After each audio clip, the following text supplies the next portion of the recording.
יברכך אדוני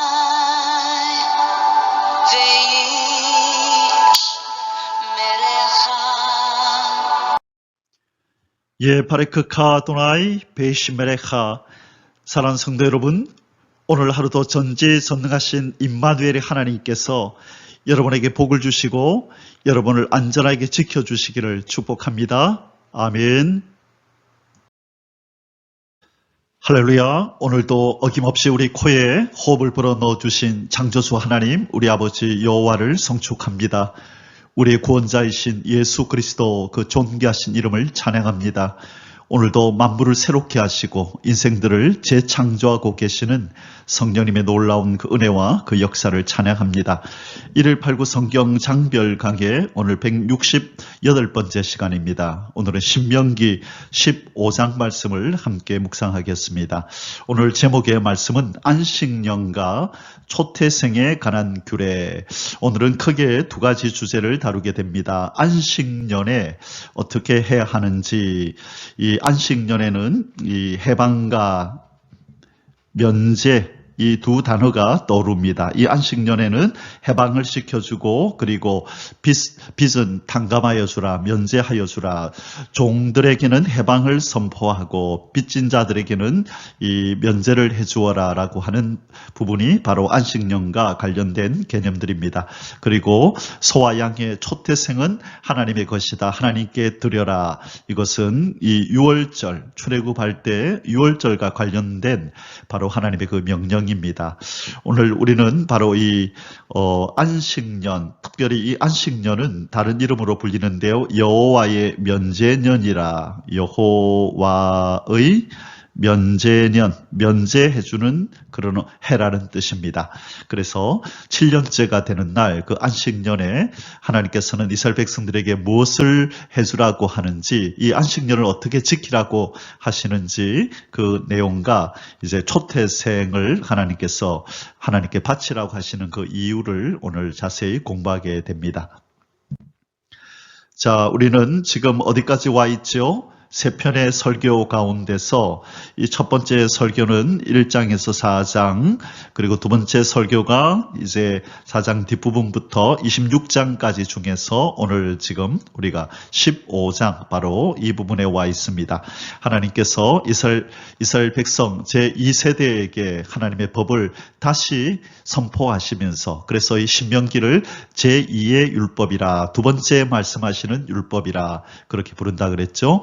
그래서 오늘 이제 하나님께서 이 안식년과 초태생에 대한 이야기를 오늘 자세히 하십니다. 지난 14장에서는 식용 음식과 11조에 관한 말씀을 상세히 하셨는데, 오늘은 안식년과 초태생에 대한 이야기를 자세히 하십니다.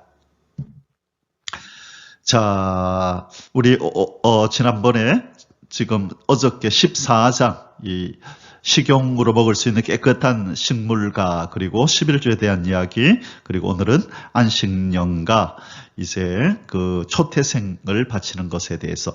자, 지금 우리가 어디까지 왔죠? 오늘 신명기는 34장으로 끝마치게 되는데요, 이제 우리가 15장까지 벌써 왔습니다. 그래서 거의 이제 조금만 있으면 이제 거의 절반에 미치게 되겠네요. 자, 엊그제 같은데 벌써 여기까지 왔습니다.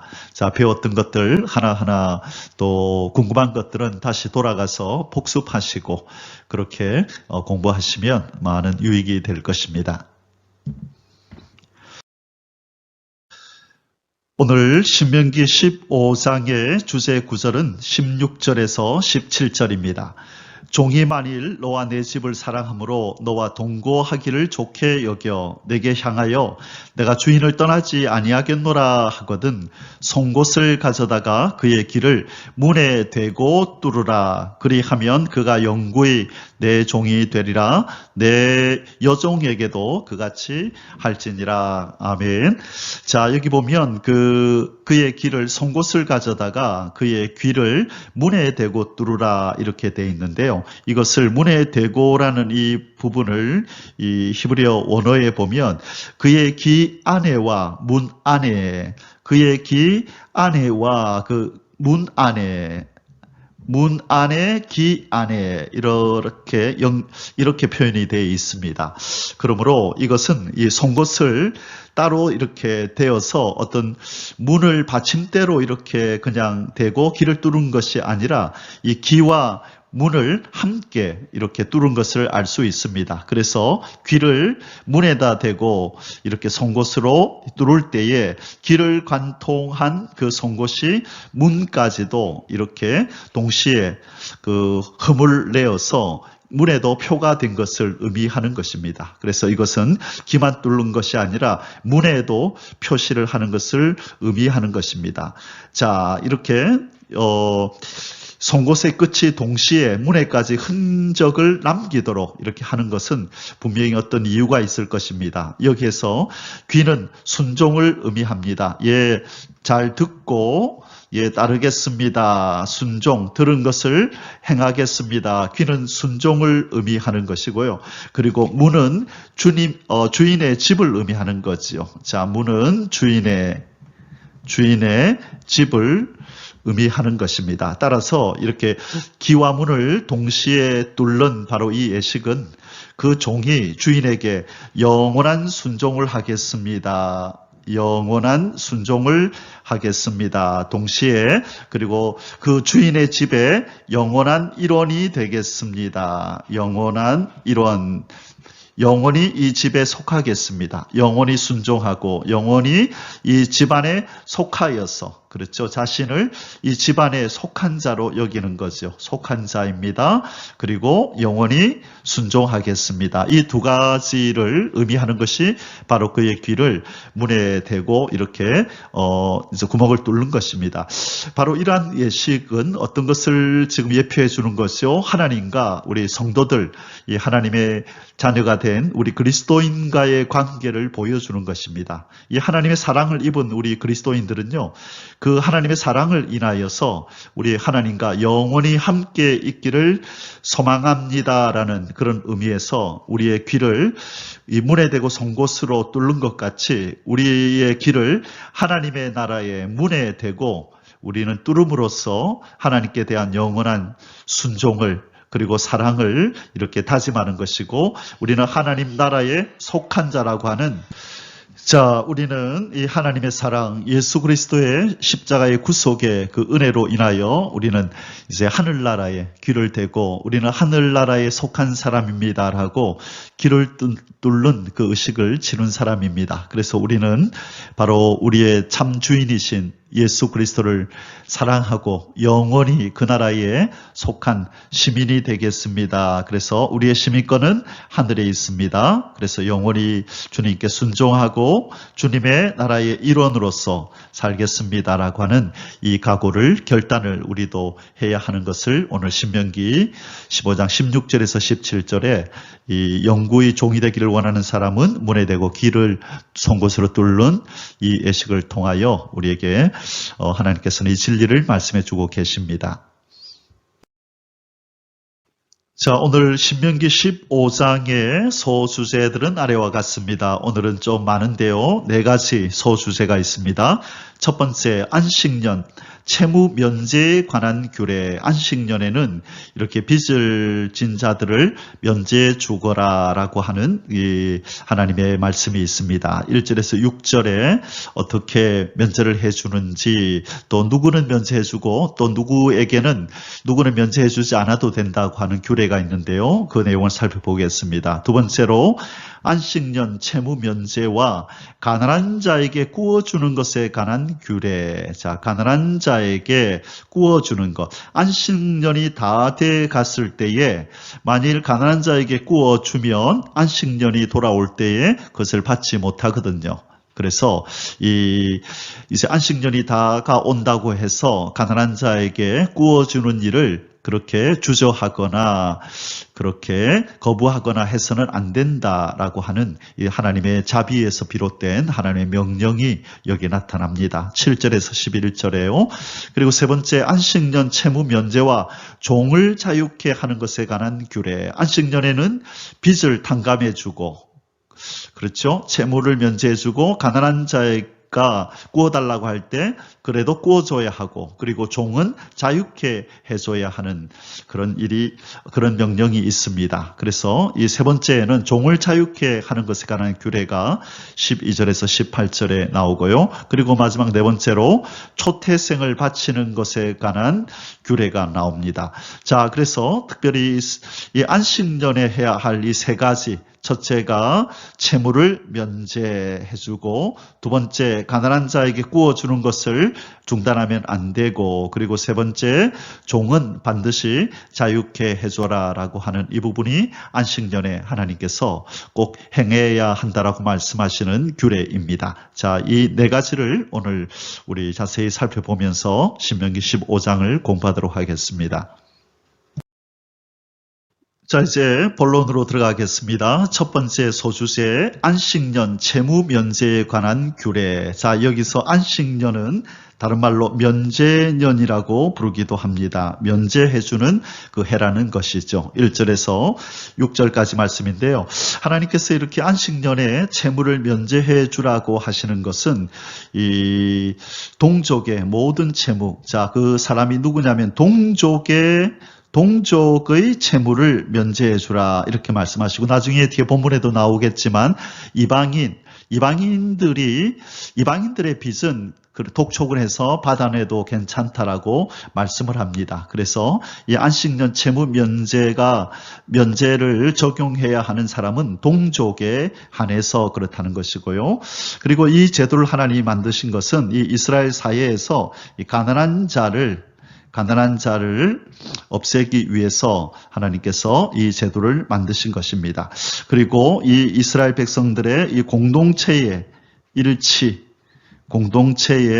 일치를 위해서, 그리고 화해를 위해서, 자, 이 가난한 빈부의 양극화가 심하게 되면 이 일치가 되지 않고 화해가 있을 수 없잖아요. 누군가 위에서 군림하고 가불관계가 이렇게 이루어지면 그 안에서 일치가 되거나 화해가 이루어지는 것은 쉽지 않습니다. 우리가 살아가면서 경험하는 바죠.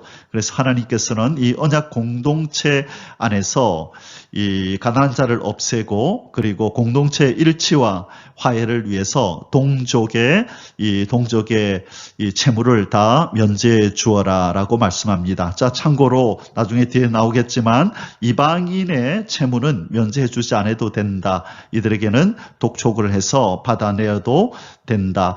이 안식년의 이 의무가 이들에게는 해당되지 않는다라고 말씀합니다. 자, 이제 본문으로 들어가 보겠습니다.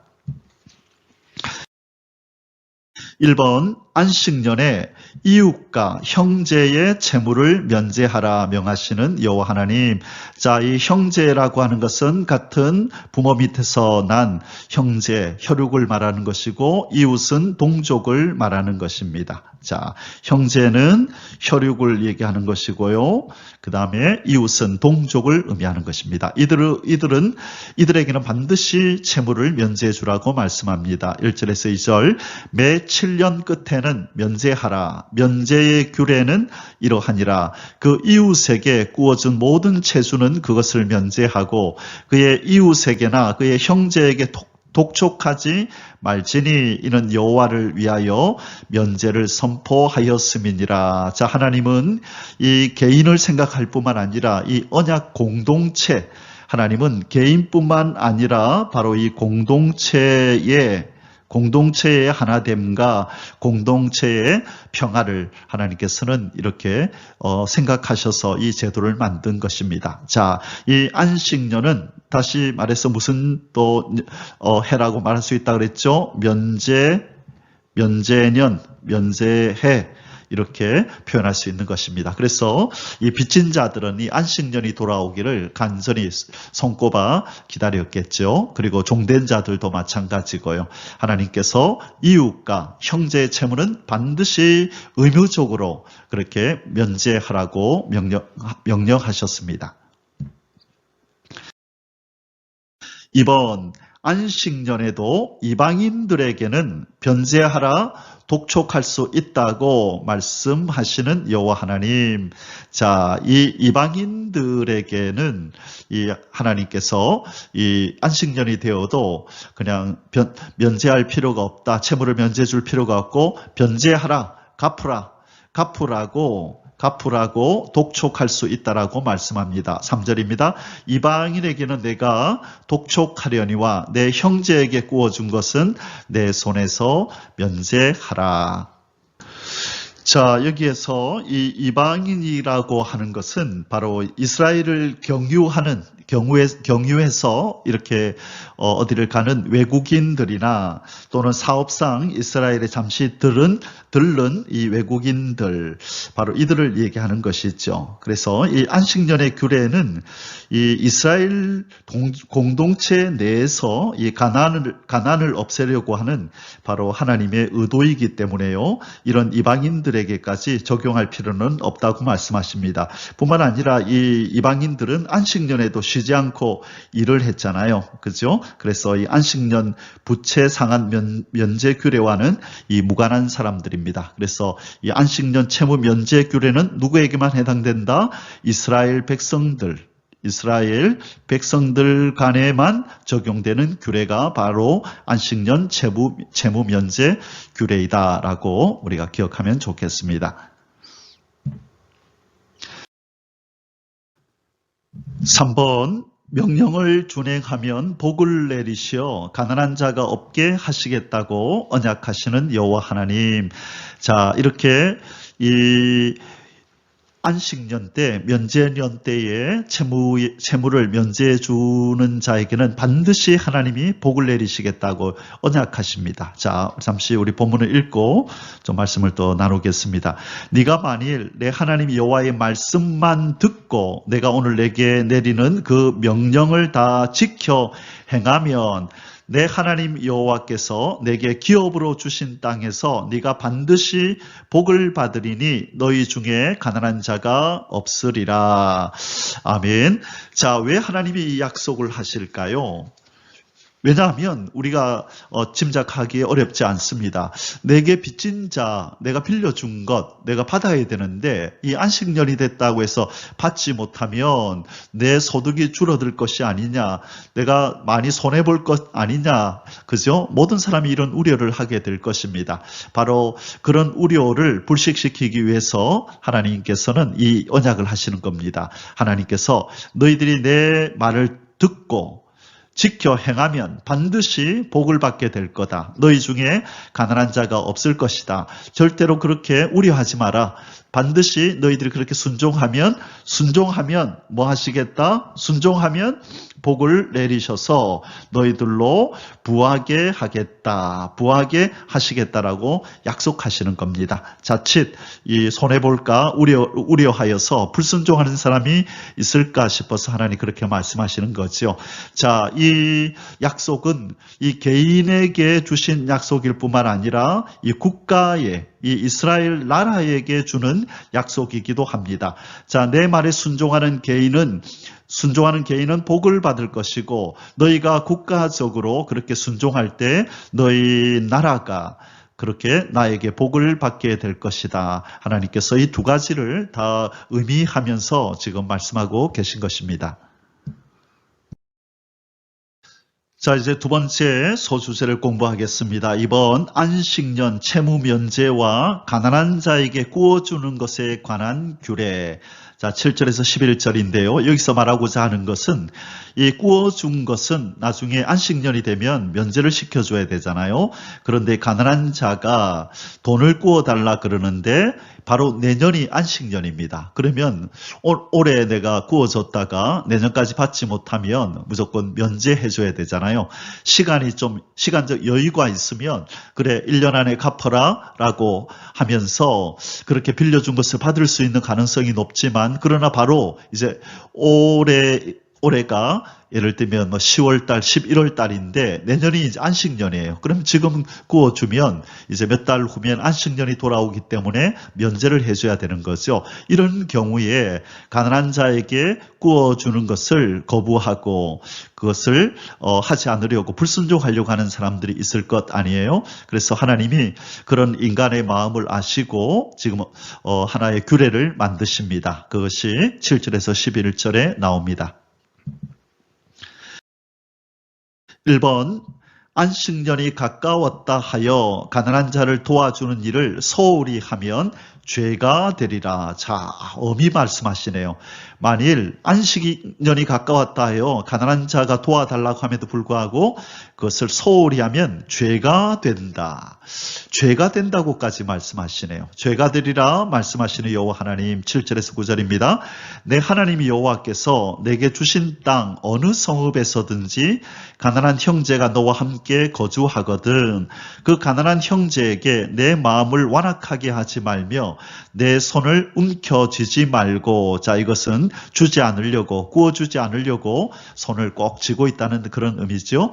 반드시 내 손을 그에게 펴서 그에게 필요한 대로 쓸 것을 넉넉히 구워주라. 삼가 너는 마음에 악한 생각을 품지 말라. 자, 악한 생각이 뭘까요? 곧 이르기를, 그 마음에 이르기를 이렇게 생각한다는 거예요.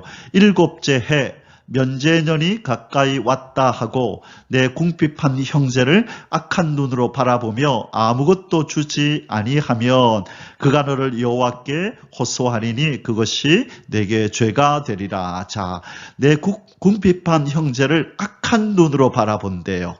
어떤 의미일까요? 저 녀석이 면제년이 다가온 줄 알고 나한테 구우러 왔구나. 분명히 나한테 빌려가면 면제년 때 갚지 않으려고, 이제 면제년이 다가오니까 갚지 않으려고 지금 의도적으로 이렇게 한다. 그런 마음으로 악한 눈으로 나에게 돈을 꾸러온 그 사람을 쳐다보지 말라는 것입니다. 그렇게 하면 그것이 죄가 되리라. 그렇게 하나님 말씀하십니다. 자, 여기서 죄가 된다는 말은 바로 이렇게 해도 되고 안 해도 되는 이 어떤 그 선택의 문제가 아니라 이것은 하나님의 명령이라는 것입니다. 명령. 이것을 순종하지 않으면 죄가 되는, 반드시 해야만 하는 의무사항이라는 것을 지금 말씀하고 있습니다.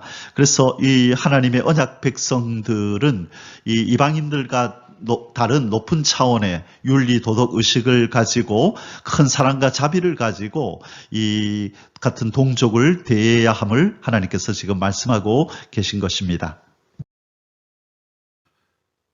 2번 안식년이 다가와도 아낌없이 가난한 자에게 구워주는 자에게는 손이 닿는 모든 일에 복을 주시겠다고 언약하시는 여호와 하나님. 앞서 말씀드렸던 것처럼 안식년이 가까이 왔을 때 누군가에게 무엇을 구워준다는 것은 참 마음이 편치 않은 일이었을 것입니다. 이 죄성을 가지고 있는 인생, 이기적인 마음이 있는 인간은 내가 구워준 것 이제 곧 안식년이 다가오면 내가 받지 못할 텐데 라는 마음이 앞서서 그렇게 구워주고 나누는 일에 소홀하게 될 수밖에 없을 그 인간의 마음을 하나님께서 아시고 하나의 안전장치를 확실히 해 주십니다. 그것이 무엇이지요?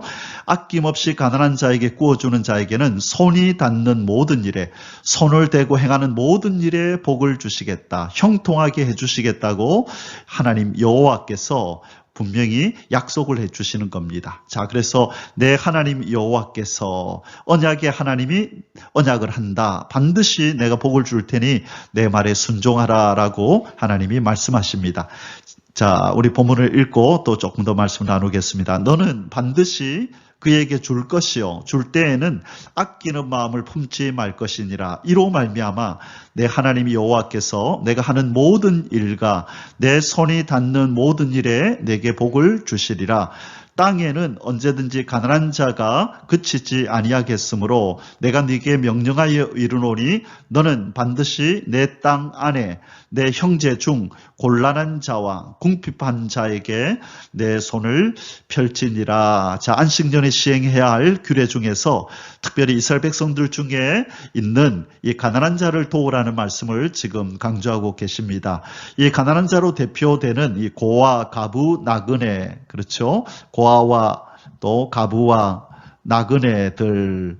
자, 이들은 비단 이 안식년뿐만 아니라 어느 때든지 이렇게 보호를 해줘야 될 대상들이기 때문입니다. 특별히 안식년에는 농사를 짓지 않잖아요. 그래서 이들은 더욱더 이 빈궁에 처할 수밖에 없는 그런 사회적 약자입니다. 그래서 하나님께서는 이들을 언제든지 도우라고 그렇게 기쁨으로 돕는 자들에게는 하나님께서 큰 복을 주시겠다. 손이 닿는 곳마다 손을 대고 행하는 그 모든 일에 하나님께서 복을 주시겠다고 확실하게 지금 언약을 주시는 내용입니다. 자, 하나님의 이 약속의 말씀은 이 잠언에 보면 그런 말씀이 나오죠. 잠언에 보면 이 잠언 11장 24절에요. 잠언 11장 24절에 보면 이런 말씀이 있습니다. 흩어 구제하여도 더욱 부하게 되는 일이 있나니 과도히 아껴도 가난하게 될 뿐이니라. 자, 흩어 구제하여도 바로 이 상황을 말씀하는 거죠. 지금 이 안식년이 다가와서 이게 구워주면 이렇게 받지 못할 그런 상황, 또 그리고 이 가난한 자들에게 나누어주는 이런 일들, 인간적인 생각으로는 내 것이 줄어들어서 내가 가난해질 것 같지만 하나님의 약속은 흩어 구제하면 더 부하게 되는 일이 있다. 손을 대고 행하는 일마다 잘 되게 된다. 그러나 과도히 아끼면 더욱 가난하게 될 뿐이니라 라고 이 잠언 11장 24절에서 하나님께서 말씀하셨습니다. 자, 우리의 삶 속에서 이렇게 흩어서 구제하고 가난한 이들을 돌아보는 일을 그렇게 게을리하면 안 되겠습니다. 자, 이번에는 세 번째 소수제입니다. 안식년 채무면제와 종을 자유케 하는 것에 관한 규례. 자, 이번에는 이 종을 6년 동안 종으로 그렇게 데리고 있었던 그 종이 이제 7년째가 되어서 안식년이 되었습니다. 그때 이 종을 자유케 해줘야 한다라고 하나님이 말씀하시는데, 이렇게 자유를 줄 때 그냥 빈손으로 돌려보내지 말고 이들에게 지금으로 말하면 이 퇴직금조에 이 보상을 해 주어서 보내라. 이전에 하나님의 법을 그렇게 신학 공부를 하면서 공부할 때에 참 이 부분을 읽다가 참 마음에 감동이 왔습니다. 우리 하나님이 참 사랑과 자비의 하나님이시구나. 이 약자를 배려하시는 분이구나. 이 주인이 안식년이 되어서 종을 돌려보내는 것, 자유를 주는 것만으로도 이 주인은 손해를 본다, 자기가 뭔가 큰 어떤 호의를 베푸는 것처럼 여길 텐데, 하나님은 거기에 머무르지 말고 6년 동안 애써 힘써 일한 이 종에게 그렇게 이 퇴직금조로 풍성하게 그의 손에 들려주어서 그렇게 돌려보내라고 말씀하시는 장면이 나옵니다. 자, 우리 12절에서 18절 내용을 함께 읽겠습니다. 1번, 동족 중에서 남종이나 여종으로 팔린 자는 안식년에 자유하게 하되 빈손으로 가게 하지 말고 후히 주어서 내보내라 명하시는 여호와 하나님. 이전에 우리 앞에서 이 부분을 한번 다뤘습니다. 이스라엘 사람인데 종으로 이렇게 팔려오는 경우가 있다 그랬어요. 그죠? 그때는 하나님이 어떻게 하라 그랬죠? 종으로 대하지 말고 그렇게 가족처럼 대하라고 말씀하셨습니다. 왜냐하면 지금 사정이 여의치 못해가지고 일시적으로 지금 종의 모습으로, 종의 신분으로 와 있지만, 그러나 같은 동족, 하나님의 언약 백성이기 때문에 종으로 취급하지 말라 말씀하셨죠. 자, 그런데 이들이 이제 7년이 되어서 자유인이 될 때에 자유인의 신분을 가질 때에 빈손으로 돌려보내지 말고 후히 주어서 내보내라. 퇴직금을 충분히 주라고 말씀하시는 장면입니다. 12절에 14절 내 동족 히브리 남자나 히브리 여자가 내게 팔렸다고 하자 만일 6해 동안 너를 섬겼거든 7째 해에 너는 그를 놓아 자유롭게 할 것이요 그를 놓아 자유하게 할 때에는 빈손으로 가게 하지 말고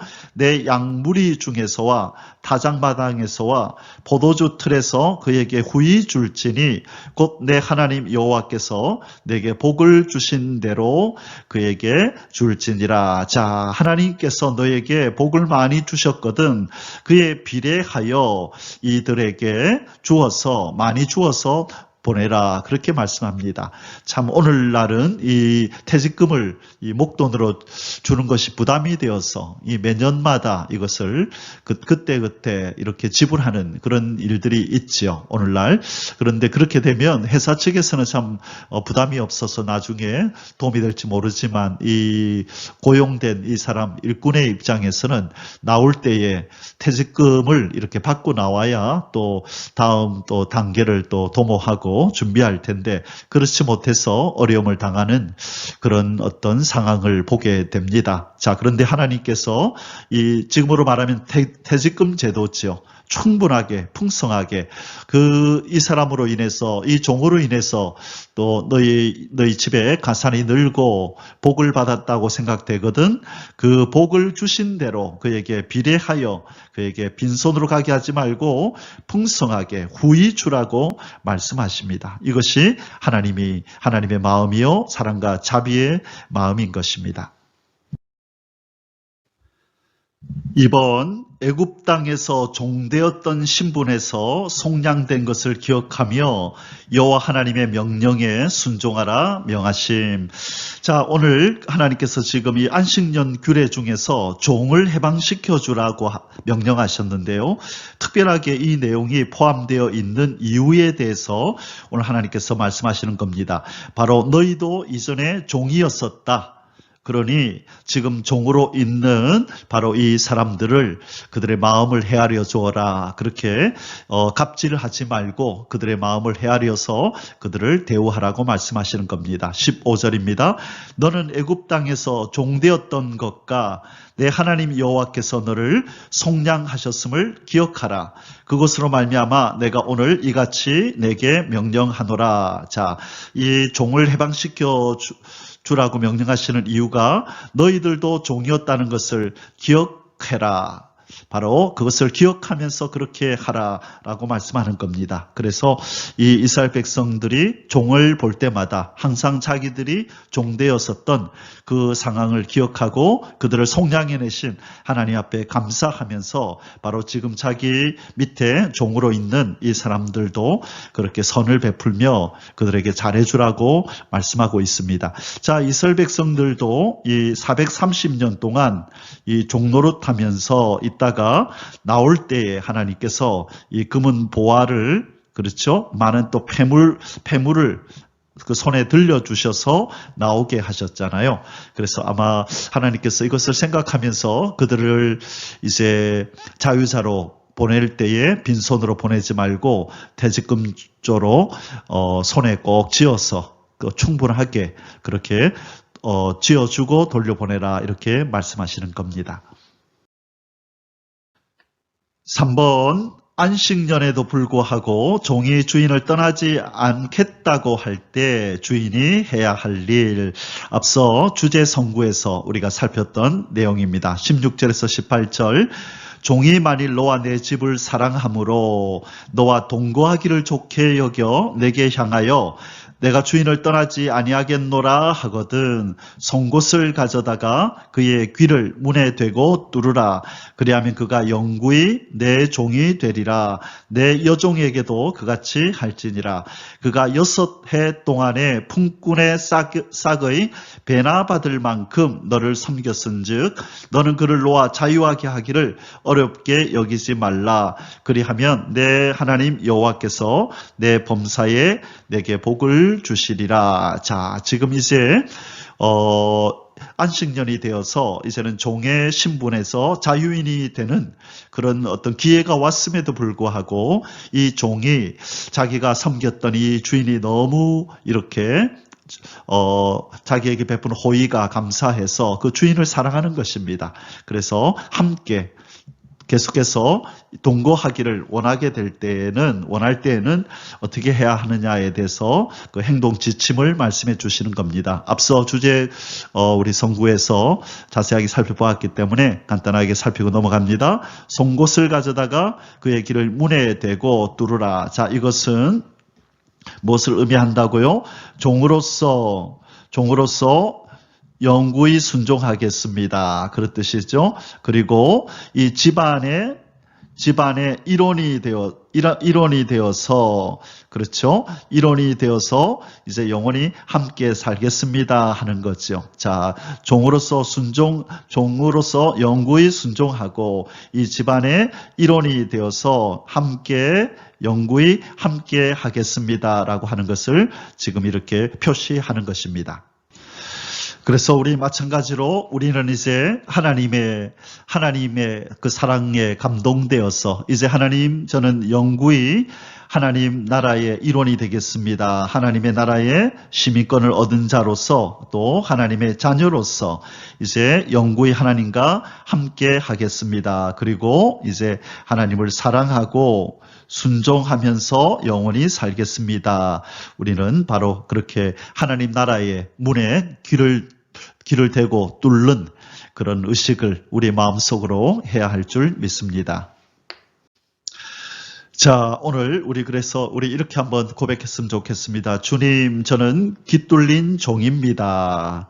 주님, 저는 귀 뚫린 종입니다. 주님의 나라의 문에 대고 제 귀를 뚫었습니다. 저는 이제 주님 나라의 일원이 되어서 시민권을 가지고 이제 주님을 사랑하고 순종하며 살겠습니다. 예수님은 나의 주인이시고 나의 왕이십니다.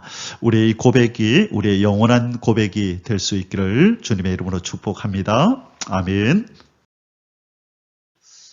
자, 이제 안식년에 대한 이야기를 마치고 이제 네 번째 소주제에서는 초태생을 바치는 것에 관한 규례를 하나님이 명하십니다. 소와 양의 초태생을 바치라, 처음 난 새끼를 바치라라고 말씀합니다. 19절에서 23절인데요. 자, 이 초태생에 대한 초태생을 바치라고 말씀하시는 것과 관련된 사건이 무엇이죠? 예, 출애굽 6월절입니다. 출애굽 때 6월절에 어린 양을 잡아서 그렇게 문지방 문설주에 바를 때에 장자, 초태생, 인간의 장자와 짐승의 초태생을 그렇게 사망에 이르게 하는 죽음의 사자가 내려올 때에 이스라엘 백성들은 구원을 받았죠. 그래서 초태생은 내 것이다 라고 그렇게 하나님께서 말씀하셨죠. 그래서 출애굽 사건과 이것은 관련이 있습니다. 이 출애굽 때에 이 1년 된 어린 양을 잡았다, 그죠? 1년 된 어린 양을 잡아서 그렇게 이 장자의 죽음을 면할 수 있었습니다. 1년 된 양을 잡고 이 피를 바름으로 장자의 죽음을 면할 수 있었던 거죠. 그래서 하나님께서 이 초태생을 바치는 바로 이 의식을 통하여 뭘 기억하라고 하는 거예요? 너희들이 구원받았을 때 그때를 기억하라. 항상 이 유월절을 기억하라. 출애굽을 기억하라, 그 말씀입니다. 시청각 교제지요. 그래서 그들이 초태생을 하나님 앞에 드릴 때마다 이 어린 양, 바로 이 어린 양의 피로 말미암아 우리 조상들이 구원을 받았지. 초태생이 죽어가든 장남이 죽어가든 그 밤에 우리는 구원을 받고 하나님의 구원의 역사로 인하여 우리가 자유인이 되었지라고 하는 것을 기억하는 바로 그 규례가 초태생을 바치는 규례인 것입니다. 자, 이것은 바로 장차 이 땅에 오실 예수 그리스도에 대한 모형이기도 하죠. 우리의 부활의 첫 열매가 되시는 예수 그리스도에 대한 예표인 것입니다. 1번, 소나 소와 양의 처음 난 수컷을 구별하여 바치라고 명하시는 여호와 하나님. 자, 여기서 수컷, 암컷이 아니고 수컷을 바치라고 말씀합니다. 19절에서 22절입니다. 내 소와 양의 처음 난 수컷은 구별하여 내 하나님 여호와께 드릴 것이니 내 소의 첫 새끼는 부리지 말고 내 양의 첫 새끼의 털을 깎지 말고. 자, 이 소는 이제 부려서 그죠? 짐을 싣게 하고 또 밭을 갈게 하고 이런 용도로 쓰잖아요. 그런데 이 첫 새끼는 그런 일에 쓰지 말라. 그리고 양의 털을 깎지 말라.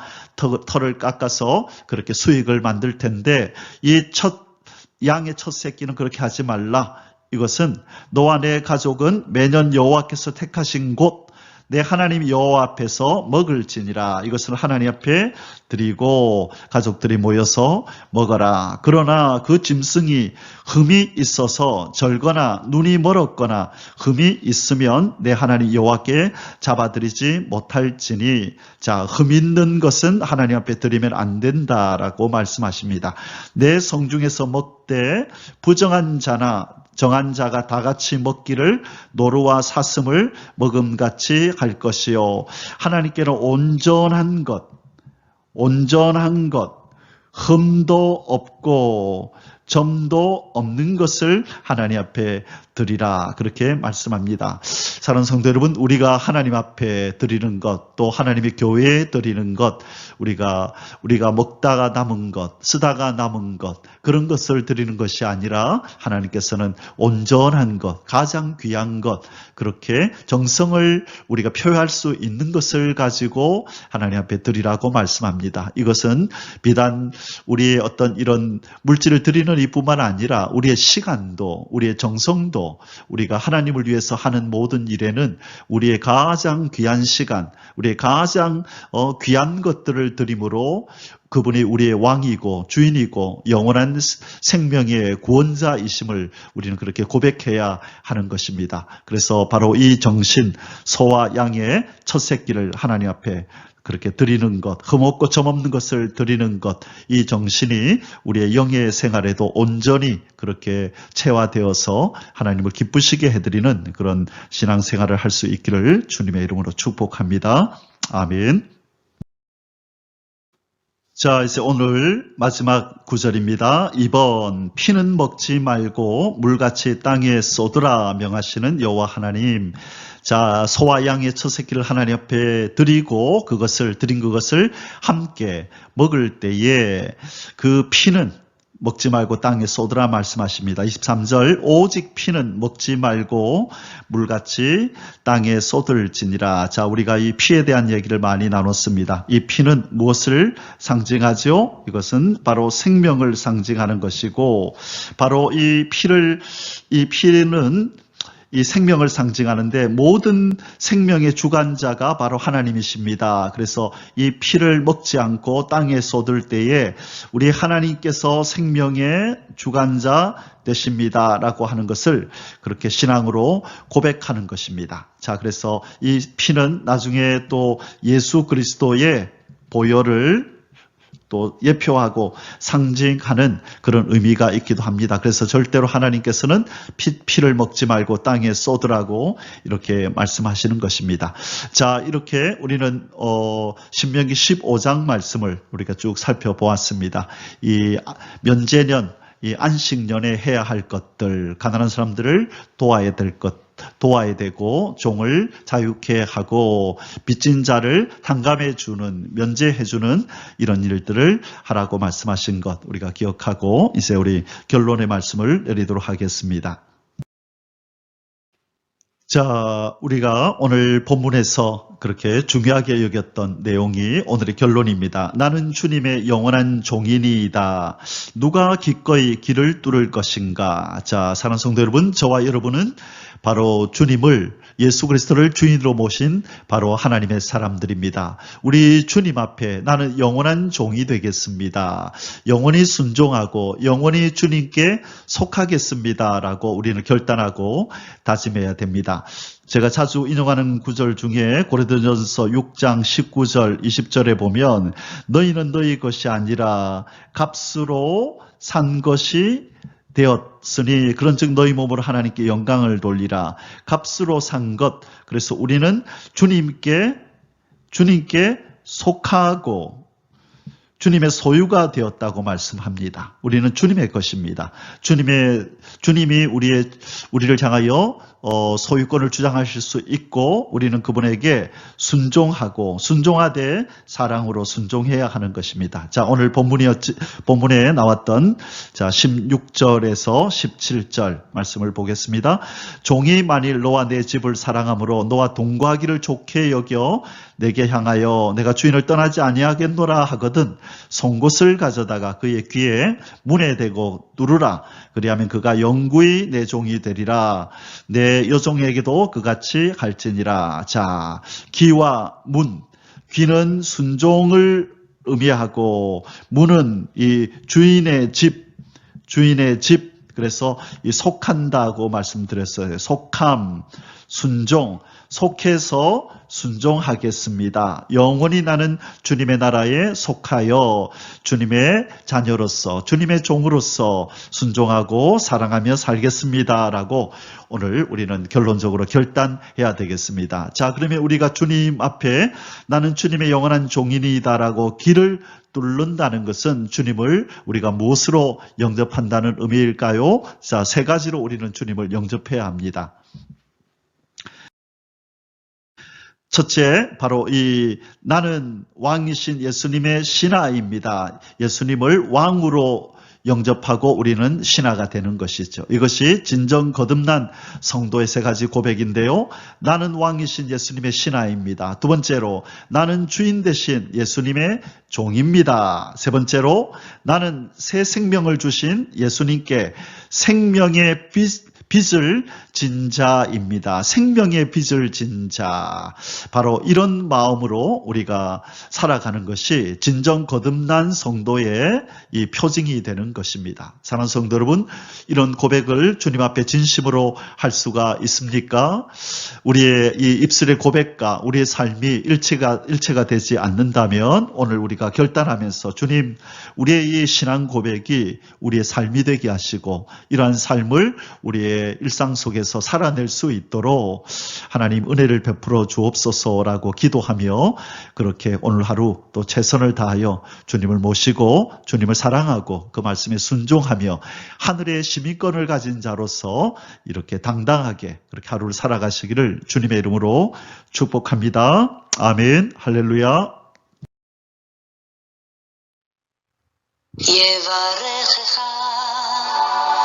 Adonaï,